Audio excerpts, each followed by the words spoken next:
यूसुफ पुंजानी कह रहा है कि बीजेपी गली गली जाकर ऐलान कर दी कि फतवा जीतेगा या भगवा जीतेगा। अरे जब सियासत नहीं आता करना तो मत करो, दुआ करो या हिकमत अमली से इख्तियार करो। नहीं, हमको सब चीज होना। देख लिए क्या हुआ। अब किधर है आप, किधर है नहीं मालूम।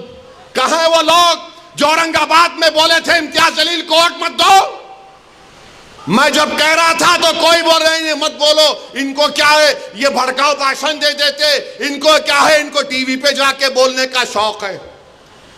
आज क्या हुआ महाराष्ट्र के चुनाव में, क्या बीजेपी ने क्या कहा जा जाकर। आज हमारे पास करण जैसे, क्या नाम है, यूसुफ पुंजानी आकर तकरीर करके गए, मैं इलेक्शन जीतने का हार गया। उन्होंने कहा कि बीजेपी ने पूरे महाराष्ट्र में प्रचार कर दिया कि फतवा जीतेगा या भगवा जीतेगा। बताओ ये कौन है लोग। अरे आपको अगर इलेक्शन लड़ना है लड़ो, आगे बढ़ो। सिर्फ बैठकर ऐलान करने से नहीं होता, इलेक्शन लड़ो, मालूम होता आपको कैसे वोट हासिल करना पड़ता है। एक आलिम दीन मुफ्ती इस्माइल आपके सामने जो इलेक्शन लड़ रहा भी है, मिंबर रसूल पर आपको अच्छाई को बयान भी करता है और चुनाव भी लड़ता है। मगर यह क्या बात है कि इलेक्शन आएगा इनको वोट दो, उनको वोट दो। अरे आप लड़ो, आप नहीं लड़ सकते तो अपने दामाद को लाओ, चलो लड़ो ना, क्यों नहीं रोकना। नहीं, हम इनको बोलेंगे, उनको बोलेंगे। क्या हुआ, आपने बीजेपी को हैंडल दे दिया। यूसुफ पुंजानी कह रहा है कि बीजेपी गली गली जाकर ऐलान कर दी कि फतवा जीतेगा या भगवा जीतेगा। अरे जब सियासत नहीं आता करना तो मत करो, दुआ करो या हिकमत अमली से इख्तियार करो। नहीं, हमको सब चीज होना। देख लिए क्या हुआ। अब किधर है आप, किधर है नहीं मालूम। कहां है वो लोग जो औरंगाबाद में बोले थे इम्तियाज जलील को वोट मत दो। उस समाजवादी पैंडेट को वोट दो, बोले थे अरे चेहरा दिखाओ औरंगाबाद के अवाम के सामने तुम। अरे लिफाफों पे जिंदगी गुजारने वालों, शर्म से डूब मरो तुम। मेरे घर को आए थे, हैदराबाद को, बगैर बोले मेरे घर को आए। मैं वक्फ के बिल की मीटिंग में जा रहा था, पलट मेरा गार्ड फोन करा के साहब इतने लोग आए, मिला। घर पे आए तो मैंने कहा कि मेरा घर इतना बड़ा नहीं है, आप लोग 20 लोगों को ले लीजिए। 20 लोगों को बिठाया, वो बात करे, मैं बात करा, लेटर लिख के दिए, इनको टिकट दो, मैं गौर करूंगा। फिर जाने से पहले मैंने अल्लाह के वली के अंग्रेजी कुरान का तर्जुमा जो तुर्की का छपा हुआ है, उसकी 4 कॉपियां इन जिम्मेदारों को दिया कि आप मेरे घर को आए, ये एक अल्लाह के वली की कुरान का तर्जुमा है। एक एक के हाथ में दिया तो औरंगाबाद जाके बोले हम घर को गए थे, हमारे को चाय तक नहीं पिलाए। अरे आप पहले से बोल देते तो नान खलिया खिला देता मैं आपको। मेरे को नहीं मालूम था कि तुम मेरे घर को खाना खाने आ रहे। अरे तुमको कुरान करीम दिया ना हाथ में, अल्लाह का कलाम तुम्हारे हाथ में दिया, तुमको उसका भी लिहाज नहीं है और तुम दावा करते हो कौम का। बहुत बोल सकता हूं, याद रखो मेरी जबान को लगाम नहीं है, तुम्हारा घर से निकलना महाल कर दूंगा मैं यहां पे। मेरे भाई इमाम शाफई मुफ्ती साहब बैठे हुए, इमाम शाफई रहमतुल्लाह अलैह का जमाना है। एक दौलतमंद ने कहा कि अगर अल्लाह मेरे को बेटी देगा तो जब उसकी शादी करूंगा दीन और दुनिया की दौलत उसको दूंगा। जब बेटी की शादी का मौका आया, उलमाए किराम के पास गया। उलमाए किराम ने कहा कि नहीं, तू नहीं दे सकता, दीन और दुनिया की दौलत तो कैसे देगा, तेरी कसम गलत हो गई। इमाम शाफई के पास गए, इमाम शाफई बोले बहुत आसान है। इमाम शाफई रहमतुल्लाह अलैह ने कहा तेरी बेटी की शादी कब है? उसने कहा फला दिन है। बोले मैं आ रहा हूं, चला जा। इमाम शाफई पहुंचे, इमाम शाफई रहमतुल्लाह अलैह ने कहा कि आसान है। वो बोला कि हज़रत शादी तो हो गई, क्या है बताओ। बोले कुरान अपनी बेटी को दे दे, दीन और दुनिया की दौलत उसको दे चुका।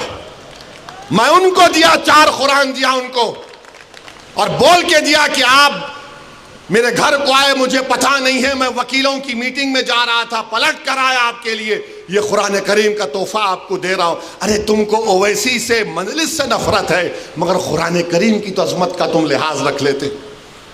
मैं ये बात इलेक्शन में बोल सकता था, मगर खामोश बैठे रहा, मगर आज मजबूरन बोलना पड़ रहा है। याद रखो, तुम लोग जो काम कर रहे हो ना, तुम महाराष्ट्र के मुसलमानों को ना सिर्फ कमजोर कर रहे हो, बल्कि तुम उनकी आवाज का गला घोट रहे हो। अरे तुम इलेक्शन लड़ो, हम तुम्हारी तायीद करने को तैयार हैं। कब तक तुम ये सियासत करोगे कि उन्हें बोल दिया, इन्हें बोल दिया? जिसको तायीद किए औरंगाबाद में, वो खाली 5000 वोट लिया, 5000 वोट लिया। नासिर के खिलाफ कितने वोट लिया उन्हें? 10,000 वोट लिया, और नासिर हारे 8,000 वोट से। जो जिसकी तायीद का ऐलान किया हुआ 5,000, और इम्तियाज जलील हारे 1100 वोट से। धूलिया से फारूक शाह के खिलाफ आपने ऐलान किया, वो 10,000 पे निपट गया। फारूक शाह 70,000 वोट लिए, सिर्फ 1700 वोट लिया वो जालिम, सिर्फ 1700 वोट लिया। फारूक शाह 70,000 वोट लिया। अतीक को आपने तायीद नहीं की, किसी और को बोल दिया। अरे क्या कर रहे हो तुम लोग? मत करो। तुम्हारा एहतराम और तुम्हारी अजमत हम करते हैं, मगर आप जो काम कर रहे वो मुसलमानों के हक में नहीं कर रहे हैं। आपने हैंडल दे दिया बीजेपी को, बीजेपी ने पूरा प्रचार कर दिया, और क्या नतीजा निकला जा आप देखो। कल ये बीजेपी की सरकार अगर कुछ करेगी तो कौन आके लड़ेगा? आप आएंगे रोड पे? यही इम्तियाज जलील, यही फारूक शाह, यही मुफ्ती इस्माइल, यही नासिर सिद्दीकी, यही फारूक शाब्दी, यही वारिस पठान मैदान में उतर के मुकाबला करेंगे।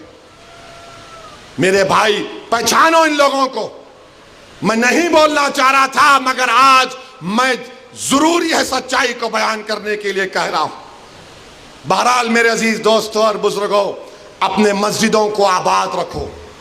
जो लोग मस्जिदों को छीनना चाहते हैं, उसका जवाब क्या है? अपनी मस्जिदों को भरे करो। तुम्हारी जुमे की नमाज फजर की नमाज में उतनी तादाद होनी चाहिए। तुम्हारी मगरिब की जमात में जितने लोग होते हैं, उतना जहर में होना चाहिए। दरगाहों को आबाद रखो, खानखाओं को आबाद रखो। दरगाह और खानखाओं पर अल्लाह के नाम पर दिल पर ज़रब मारते रहो। डरने और घबराने की जरूरत नहीं है। जो ताकतें मस्जिदों को छीनना चाहती हैं, अल्लाह कुरान में फरमा दिया, ये सबसे बड़े जालिम हैं, ये सबसे बड़े जालिम हैं। अब ख्वाजा अजमेरी के आस्थाने तक आप पहुंच गए, सलीम चिश्ती के आस्थाने पर पहुंच गए। याद रखो जालिमों, ये वो सूफिया इकराम हैं जो बादशाहों की तरह दौलत नहीं थी। ये वो वली अल्लाह और खुतुबुल वक्त है जो फटे हुए कपड़ों पर बैठकर हुकूमतों को अल्लाह की बारगाह में दुआ करके बदला देते हैं। जो फटे हुए कपड़े पहनकर, वो जिनके पास खाने को नहीं था, मगर अगर वो कसम खा लेते तो अल्लाह उनकी कसम को पूरा कर देता। तुम ख्वाजा अजमेरी के आस्थाने पर चले गए, तुम सलीम चिश्ती के आस्थाने पर चले गए, तुम मस्जिदों पर चले गए। अब तुमको इंशाअल्लाह ताला शिकस्त होगी, इनको शिकस्त होगी, आप देखना। अरे ख्वाजा का आस्थाना आबाद है, मुगल खत्म हो गए, ख्वाजा का आस्थाना आबाद है। अंग्रेज खत्म हो गए, ख्वाजा का आस्थाना आबाद है। अरे जालिम का जालिम आकर चले गया, ख्वाजा का आस्थाना आबाद है। हमारे मदरसे, कई वजीर आजम को देखे, मदरसे आबाद। अल्लाह का घर आबाद रहेगा, और अल्लाह के घर को आबाद कौन करेगा? जो अल्लाह पर भरोसा करता है और किसी से। प्रखर लेखनी, लेख मराठी अस्मितेचा।